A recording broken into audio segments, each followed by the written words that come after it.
What is up, guys? Today we are going to be going through my top 10 favorite cards in my personal collection. They're really not dependent on value. Some of them are because of the story. Some of them are because of that I like the artwork. And let me know in the comments what you guys think. What's in your top 10? What's your number one? And yeah, we're going to get started. So here we go. Up first, we have the Gardevoir from Trainer Gallery. I didn't even know this card existed until about 3 weeks ago. I ran into it in a binder in a card shop. And as soon as I saw it, I was like, I've got to have that card. As far as artwork, it's not even my favorite Trainer Gallery card, but I have since got into collecting Gardevoir after I picked up a couple cards that you'll see here shortly on down the list. And so since then, I found this card. I was like, I've got to add this to my Gardevoir collection. At number 9, it is the Misty Psyduck from Destined Rivals. I really love the colors on this card and the shine to it. It is a very nice card. Artwork-wise, it probably should rank a little bit higher on my list. But again, not everything on the list is in order of, what I think the artwork. But at number 8, we actually have cards that belong to a set, kind of a storyline.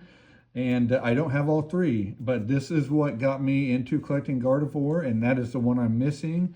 And it is the Kirlia and the Ralts from Scarlet and Violet base. If you're not familiar with these cards, they're awesome. It goes over the evolution of not just Ralts to Kirlia, then to Gardevoir, but also the evolution of the family. So you see here, they look like newlyweds.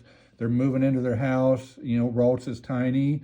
And then as they grow together, Ralts evolves into Kirlia and the family has a baby. I love how the artwork also displays like the photos in here changing, and they kind of go along with the cards. Again, I'm missing the Gardevoir to finish that off.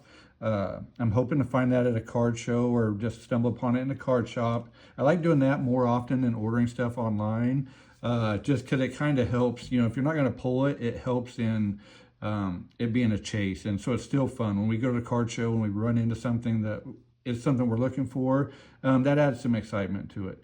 My number 6 spot is in here. I love the artwork, but it is another set, and it is the Deerling and the Sawsbuck from Temporal Forces. I just love how the artwork is and how the seasons change and how we go from Deerling to Sawsbuck. It's just an awesome set, and really, really glad to have it. Okay, at number 6 is a beautiful card. This Ninetales. Now, the one I have is in Japanese. I don't have it in English yet. When it comes to cards like this and cards that I really, really like and I'm not going to sell or wouldn't trade off, I absolutely love Japanese cards. When it comes to cards I have no plans to get rid of, I have no problem saving some money, obviously. And this Ninetales, I think, is one of the better investments I've made. I love this card. And just the way it bounces off in the light, it's just a beautiful card. The next one up is another one that I don't know why. I just love the artwork on that. And this is Drowsy from Scarlet and Violet base. Scarlet and Violet base had some beautiful cards. There's so many in that set that I'd like to have. This is definitely one of my favorites right here. One that when I saw it, I had to have it.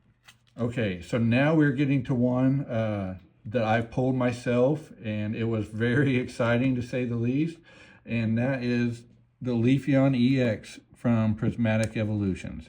I actually pulled this out of the first pack of Prismatic I ever opened. We bought a 3 sticker set. I can't remember what it was, a poster collection or something, and I think, and it came with 3 packs, and we split them up, me and the kids, and the one I opened happened to have this Leafeon. And I have, in true Prismatic fashion, I have not pulled a single thing out of Prismatic since, and we've opened a couple ETBs and the UPC or SPC, whatever it was, and we have not pulled anything at all. So number 3 is debatable. We did pull this card. Actually, Baker, my 5-year-old, pulled this card. We're so excited to have it. I ended up trading him a lot of sealed ETBs for this card. The Mega Charizard X from Phantasmal Flames. I think the card, it's back up around the 6s. I think that's too expensive for this card. Right after we got it, it seemed like they were just being pulled everywhere online. But this is one of my favorite, if not my favorite Charizard cards of all time. When I saw this was going to be released in the set, I was like, oh, that's definitely a card that I would want to have. Having said that, this is definitely not a card that I would pay $600 for. I think I'd have a hard time even doing, $250 to $300 for this card. But we are very happy to have it in a set. It's not something that we are looking to get rid of. But yeah, that's number 3, Mega Charizard. Let me know what you guys think. Is it worth it? Is this the nicest Charizard that's ever been made? Number 2 is one of my absolute favorite cards. Maybe I should have put it as my number 1. I'm not sure. It's really close. And that's the Jesse and James Full Art Trainer card. I love Team Rocket. I always felt like Jesse and James added, a sense of more humor to the shows and stuff like that. So I'm just a big fan of this artwork, and it was one I just absolutely had to add to the collection. So the number 1 card on my list is U promo. I love this card. I had a hard time putting it above the Jesse and James, but that's where we landed. And yeah, I'm not sorry about it. So thanks for watching this video. If you like it, we'll do some more, add some of the ones that were very close to making it in our top 10. And as always, thanks for watching. Like and subscribe, and stay blessed.